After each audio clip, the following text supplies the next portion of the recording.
ഭദ്രയ്ക്ക് കാവലായി NGO association മുൻ മുഖ്യമന്ത്രി ഉമ്മൻചാണ്ടിയുടെ 3ാം ചരമ വാർഷിക ദിനചാരണം Kerala NGO association Thiruvananthapuram north ജില്ലാ കമ്മിറ്റിയുടെ ആഭിമുഖ്യത്തിൽ സംഘടിപ്പിച്ചു.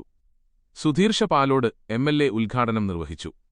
ജനഹൃദയങ്ങളിൽ ഇന്നും ജീവിക്കുന്ന നേതാവാണ് ഉമ്മൻചാണ്ടിയെന്നും അധികാരത്തിന്റെ ഉയരങ്ങളിലായിരുന്നപ്പോഴും സാധാരണക്കാരന്റെ വേദന കേൾക്കാനും അവരുടെ പ്രശ്നങ്ങൾക്ക് പരിഹാരം കണ്ടെത്താനും അദ്ദേഹം എപ്പോഴും മുന്നിലുണ്ടായിരുന്നുവെന്നും അദ്ദേഹം അനുസ്മരിച്ചു. ശൂന്യത നമ്മൾ സാധാരണഗതിയിൽ നികത്താൻ കഴിയാത്ത വിടവെന്നും വലിയ നഷ്ടമെന്നുമൊക്കെ സാധാരണഗതിയിൽ നമ്മൾ പറയാറുണ്ട്. എന്നാൽ അക്ഷരാർത്ഥത്തിൽ നാം ഓരോരുത്തരുടെയും ജീവിതത്തിൽ നികത്താനാകാത്ത ഒരു വിടവായി, ഒരു ശൂന്യതയായി ഉമ്മൻചാണ്ടി സാറിന്റെ അസാന്നിധ്യം, വേർപാട് ഇന്നും നമ്മുടെ ഹൃദയത്തിൽ നമ്മൾ മുന്നോട്ട് കൊണ്ടുപോവുകയാണ്. സാറിനെ കുറിച്ച് ഇവിടെ സൂചിപ്പിച്ച ഓരോ മനുഷ്യനും, ഇവിടെ ഇരിക്കുന്ന ഓരോരുത്തർക്കും വ്യത്യസ്തമായ നല്ല അനുഭവങ്ങൾ ഉണ്ടാവും.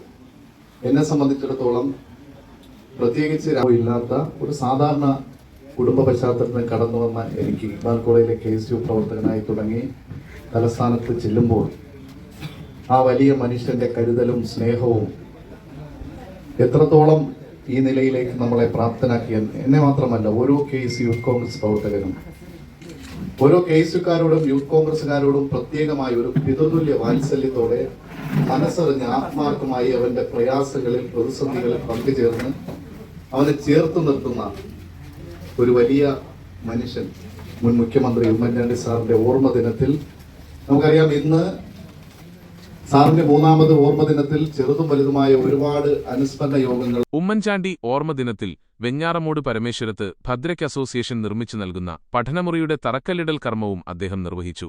ജില്ലാ പ്രസിഡന്റ് ETS നിസാം അധ്യക്ഷത വഹിച്ച യോഗത്തിൽ സംസ്ഥാന president AP Sunil, general secretary GS Umashankar, C Anilbabu, MS Ajith Kumar, Binu S Nair, Hari Nellanad, Sandhya, BS Parameswaran, AR Ajith, C Vijayakumar, Shaiju SS തുടങ്ങിയവർ പങ്കെടുത്തു. പിന്നീട് ഭദ്ര പറഞ്ഞതാണ് സ്വന്തമായി ഒരു പഠനമുറി വേണം എന്നുള്ളത്. നന്നായി പഠിക്കുന്ന കുട്ടിക്ക് അത്തരത്തിലുള്ള ഭൗതിക സാഹചര്യം ഒരുക്കി കൊടുക്കുക എന്നുള്ളത് നാം ഓരോരുത്തരുടെയും ഉത്തരവാദിത്തമാണ്. അതിവേഗത്തിൽ പറഞ്ഞ് ലോക റെക്കോർഡ് നേടിയ ഒരു വിദ്യാർത്ഥിനിയാണ്. അപ്പോൾ ആ നിലയിൽ ശാരീരികമായ പരിമിതികളെല്ലാം അതിജീവിച്ച് പൊരുതുന്ന ഒരു കുട്ടിയെ ചേർത്ത് നിർത്തുക എന്നുള്ളത് ഏറ്റവും പ്രധാനമാണ്, ഏറ്റവും തരണീയമാണ്. അതുകൊണ്ട് തന്നെ ഭദ്രയുടെ പഠനമുറി ഞാൻ NGO അസോസിയേഷന്റെ പ്രസിഡന്റിനോട് സാന്ദർഭികമായി, അദ്ദേഹവും പ്രിയപ്പെട്ട സജിയും വെഞ്ഞാറമൂടിക്ക് സാന്ദർഭികമായി ഞാനത് പറയുമ്പോൾ അല്പം പോലും വൈകാതെ ബന്ധപ്പെട്ട ഭാരവാഹികളുമായി ആലോചിച്ച് നമുക്ക് പോസിറ്റീവായി എടുക്കാമെന്ന് പറഞ്ഞ് അന്ന് വൈകുന്നേരം തന്നെ ആ പ്രവർത്തനം ഏറ്റെടുക്കുന്നു എന്ന് പറയുന്നത് ഏറ്റവും സന്തോഷമാണ്. ഈ പുണ്യപ്രവർത്തിക്ക് നേതൃത്വം കൊടുത്ത, ഈ പ്രവർത്തനം ഏറ്റെടുത്ത NGO അസോസിയേഷന്റെ ഭാരവാഹികൾ ഓരോരുത്തരെയും ഒരു ജനപ്രതിനിധി എന്ന നിലയിൽ ഹൃദയം കൊണ്ട് അഭിവാദ്യം ചെയ്യുവാൻ ഞാൻ ഈ അവസരം വിനിയോഗിക്കുന്നു.